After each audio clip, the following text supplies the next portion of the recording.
Hi, I'm Christy Von Krosick, and Alan Trent and I are here in Powell, Wyoming at Parkside Elementary with Kaylin Ramsey, kindergarten teacher. Yeah. Hi everyone, I'm Kaylin Ramsey and I teach kindergarten here at Parkside Elementary. This is my 5th year teaching. And so I have some questions just to kind of help us understand your instruction, and what we're going to be seeing. Okay. So we're going to jump right in. All right. Describe your language arts teaching approach. So what we go from is through the whole balanced literacy approach, and by using things such as guided reading, interactive writing, shared read-alouds, and guided writing with small groups, we can kind of hit all of the kindergarten standards that are achieved from the Common Core state standards at each student's individual level and their learning needs.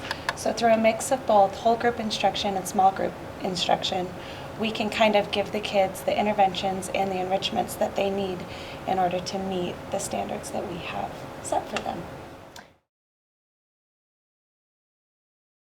Here at Park Elementary in Casper, Wyoming, we're with Chris Beamer, and you teach both 2nd and 3rd grade, and Yes. It's also a dual immersion school. It is. Okay, so with what we're going to see today, give us a description of what your language arts teaching approach might look like. Okay. So I do a daily 5 approach, and so we do mini lessons, we do small group work, we do whole group work. It just depends on the day. Today you'll see some reading groups, and so Jessica and I each take reading groups during that block. We do 3 groups each. And then kids are working independently on some word study, and they do a math story problem every day, because we decided to support our Spanish side. We would work on that piece of math, because we've noticed that vocabulary needed some beefing up in English, since they test in English. So that's what you'll see. And so thanks for doing this with us. Thanks for letting us come into your classroom and be part of what you do. And so we're excited to see what comes next. So the first thing that we're going to talk about is just really describing your language arts teaching approach. All right.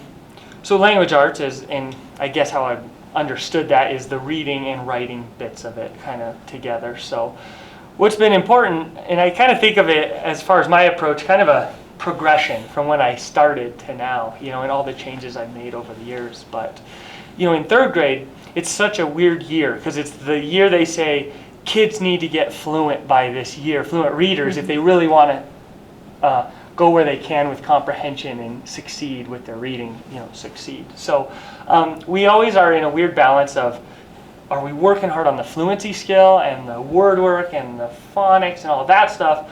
And then on the other hand, you have kids that are there and we're working hard on the comprehension. So that balance is something that we're always trying to adapt our teaching methods to meet kind of both those needs simultaneously. And because of that, we do a lot of differentiation within the instructions. And so if I were to talk about a typical reading block, what you see is it's a blend between the read to self research and stuff from the Sisters, the Daily 5 program. And so from the beginning of the year, we started real explicitly on what does it look like to read independently and build that reading stamina, and through methods by making a chart of expectations of reading, talking about what it's going to look like, sound like, and then also building up that time, starting at 3 minutes, getting a little longer, until now they're at a solid 20 minutes of silent focused reading on leveled texts that we have picked out that are right at their instructional level. So we have that built in, and then obviously we have like the skill session, where we're introducing a new skill in reading and presenting that to the students. And we usually do that based on PLC decisions, looking at data that we pull in from kids on district assessments, breaking that data up and putting kids in the groups that they need for the certain skills that they need enrichment on or need to take a little bit farther.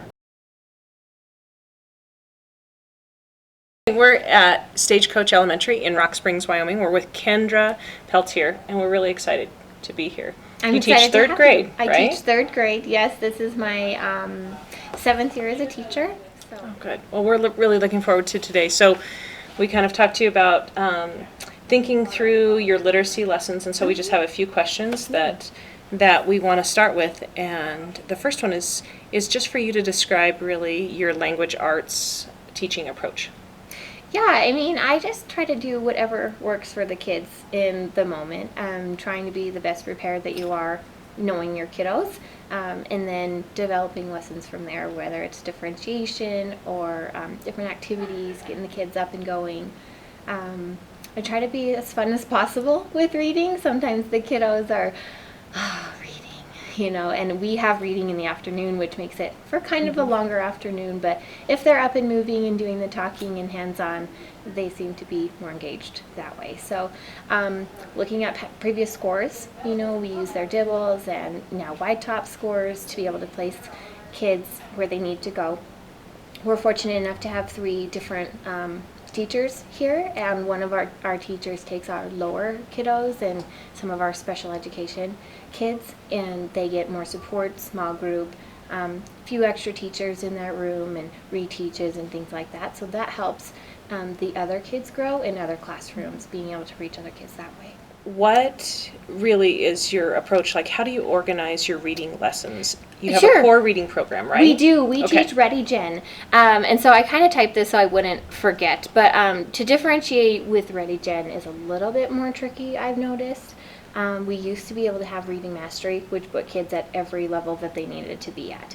But Ready Gen is a new program to us, so getting familiar with it and having trainings with it, preparing it in, I guess, like having your manual is not how I always teach. I teach with what works for the kiddos and what they need out of that specific lesson versus teaching every single piece of Ready Gen every single day. There's a foundational skills lesson that my group of kids doesn't necessarily need in, learning CVC and reading patterns. They don't really need that, where the other group of special ed kiddos, they need that piece. So I kind of cut that out, and if they need it, I teach it. They do a 6-minute solution when they come in the morning, and then we do a little bit of a vocabulary instruction, and I've also changed that up depending on what they've needed. So we've taught vocabulary that Ready Gen has given us, and I've talked to my partner teacher who comes in, we kind of co-teach together, and it wasn't effective. The kids weren't really learning how to actually learn vocabulary. It was like, do they need this word for the rest of their lives? No. And so teaching them more context clues and prefix suffix roots and those kind of vocabulary lessons. So right now we worked on context clues, which you guys will see in the lesson today. So bringing it into the 6-minute solution with fluency and some accuracy. And then we do a mini lesson on some kind of vocabulary. And then a core reading for about 30 minutes, where they would have a whole group or peer reading or something like that, with some close reading strategies put in with questioning and main idea and things like that. And then we break into small group instruction. So they would learn a specific skill, and one group would come to me and one with my co-teacher, and then they have like an on their own station. Nice. And then we'd go into some writing. Okay. So we're here at Indian Paintbrush Elementary with Sarah Pomerang. Excited to be here, 4th grade, right? Yes. Okay. And we're in Laramie, Wyoming. So we're going to just start out, and I want you to kind of give us an idea of your language arts teaching approach that you have. Okay. Well, we started a new program, Wit and Wisdom, an ELA program, and so my language arts teaching approach kind of it meshes nicely because it integrates reading and writing together. And I like to get kids in lots of different types of texts, and this program allows for a really nice range of nonfiction and fiction. And right now we're in the middle of studying Greek myths and how myths and stories, or why we tell myths and stories. And so we just came from doing a really long module of the American Revolution, and so we did a lot of firsthand and secondhand accounts of different aspects of the American Revolution. So it's nice to get kids into a whole range of reading, a whole range of writing. We've done we've written a lot of essays. We've done some narrative writing, and so just to be able to use what we read to do our writing is really supportive for kids who struggle. And so it's nice to be able to integrate both of those, which is really something that I think is important, is to be able to write to what you read and use your reading to help with your writing. Great. Okay, so we're here at Spring Creek Elementary in Laramie, Wyoming, with Chris Podesky, and he teaches 5th grade. And so thanks for letting us come in. We're excited to be here. Yeah. Great. So today we're going to be looking at some of your things that you're doing in your language arts. So describe that program, what we're going to see.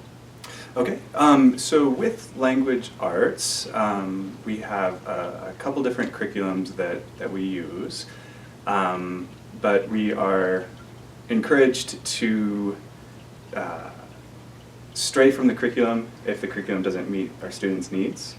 And so today, the lesson is connected to the district curriculum, but it goes into a bit more detail about a specific topic that we've learned about in the program, to give the kids a bit more of a fuller understanding of the topic. But in general, with language arts, I think it's really important for the kids to find the content and the activities relevant.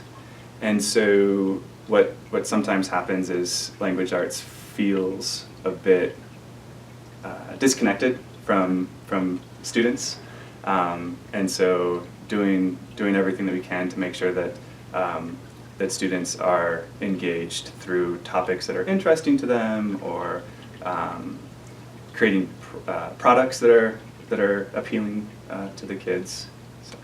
And so your district does have a core program, reading program. Yeah, we correct? do, and it's been pretty interesting because for the last 10 years or so, the reading program has been very typical in the sense that you have a story a week, you have the comprehension questions, so on and so forth. And so we adopted a new curriculum that is much different from that and is not